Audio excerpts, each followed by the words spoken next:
So what's up, everybody? This is your boy Jonathan back at it again.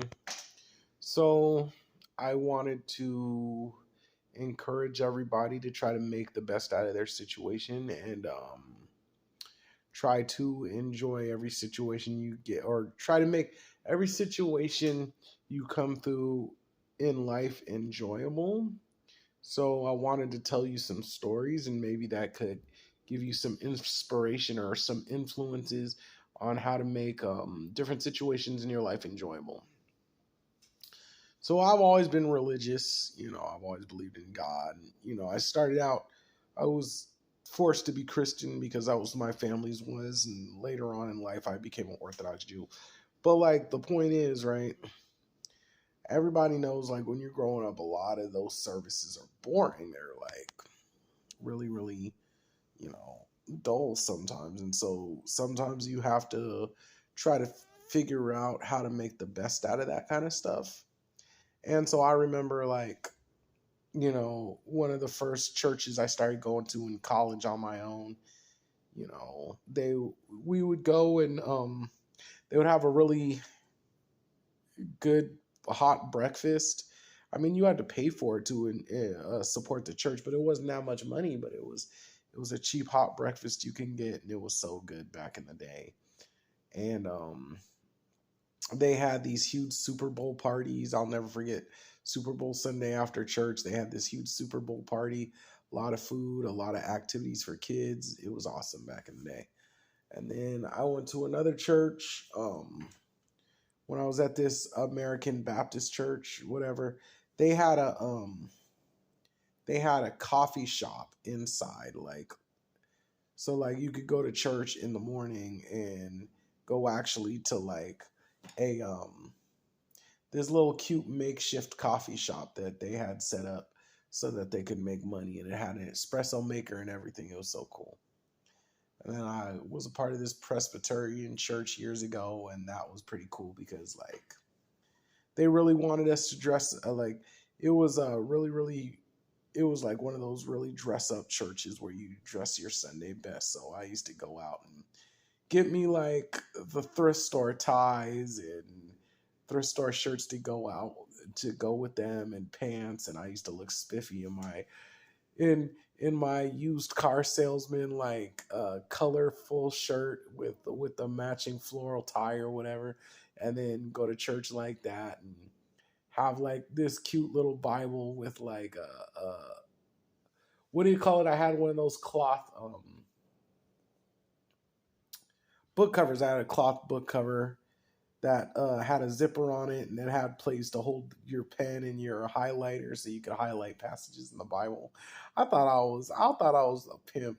I used to go to that church, and I used to go in there, and they would give us like a homemade bagel sandwich with a Capri Sun for breakfast. And then after service was over, you would get into uh, these little Bible study groups, and you would talk about what that you learned in church, and then they would give you a hard bun sandwich with a Capri Sun, like homemade hard bun sandwich with a Capri Sun. Like, they did not play; they was always feeding us. That place was cool. I used to love going there. And then moving on, I went to a Southern before I became an Orthodox Jew. I was going to this Southern Baptist church, and nobody was really talking to me, and that was one of the times when I learned that I'm not really Christian like that. I'm Orthodox Jew. People were kind of ignoring me, and kind of just like I just didn't feel welcomed, and so whatever. But well, I would still go to service because I believed in God. But after that, I would go and get food. So I would go every Sunday, either this cute Chinese restaurant that had like egg foo young and rice on the side with this special hot sauce, or I would go to this K-pop themed Korean restaurant in the Castro district. That was fun. So yeah, I used to make the days out of it. Like, I was not playing when I used to go to those services. And then also, as an Orthodox Jew, I've had a lot of fun. The first synagogue I was at, man, it was like It was like a rich kind of wealthy synagogue, and I was so happy because I got invited to like they were doing a bar mitzvah party that day, and I got this yarmulke with gold lettering on it. I used to love that yarmulke. And then I moved on to the old school Jew booth synagogue where it was like a single synagogue, and every day I'd go to synagogue, go down in the kitchen, make the food, you know, drink with some people there, and then we would come up and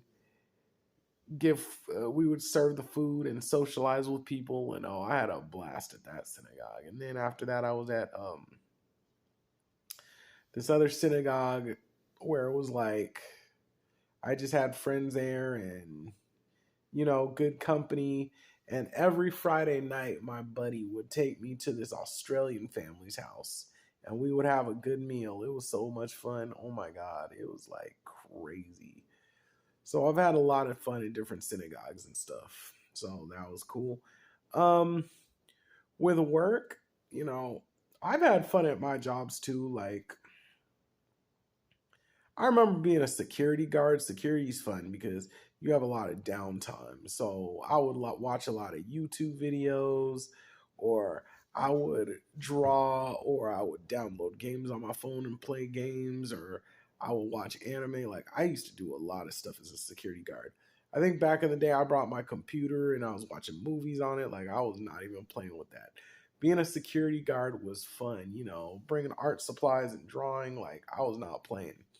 And I remember in San Francisco when I was a security guard, the guy used to come by. He came by and the supervisor, and he came by and he, had to write his notes and send them back to the office. And he wrote some paperwork like, oh, my station was cluttered because I brought all this stuff to entertain myself. Like I was really not even playing. Like brought a when I was doing security in New York, I used to have a lunchbox full of food. Like I was not playing. I had my cell phone, my lunch box full of food, my charger. I was good for the night. Like, and I could do like 8 hour shifts, sometimes 12 hour shifts. Just it was a ball when I first got here. It was fun. Yeah.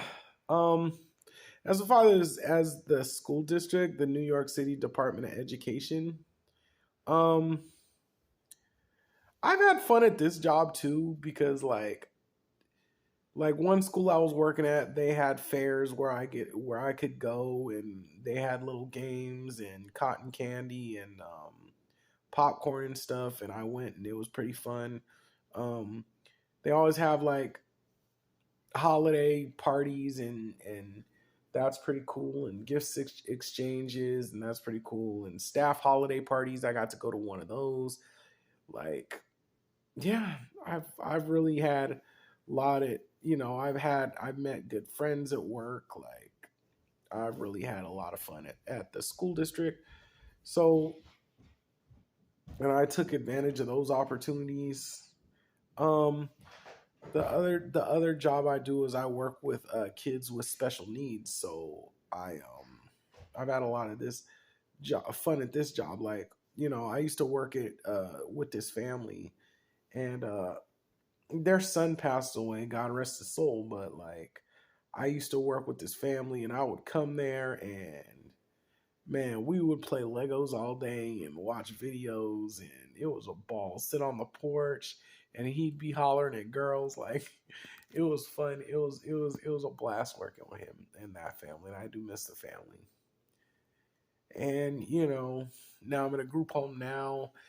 It's fun at this group home because I got a lot of downtime, and you know I could take care of the guys, do activities, whatever.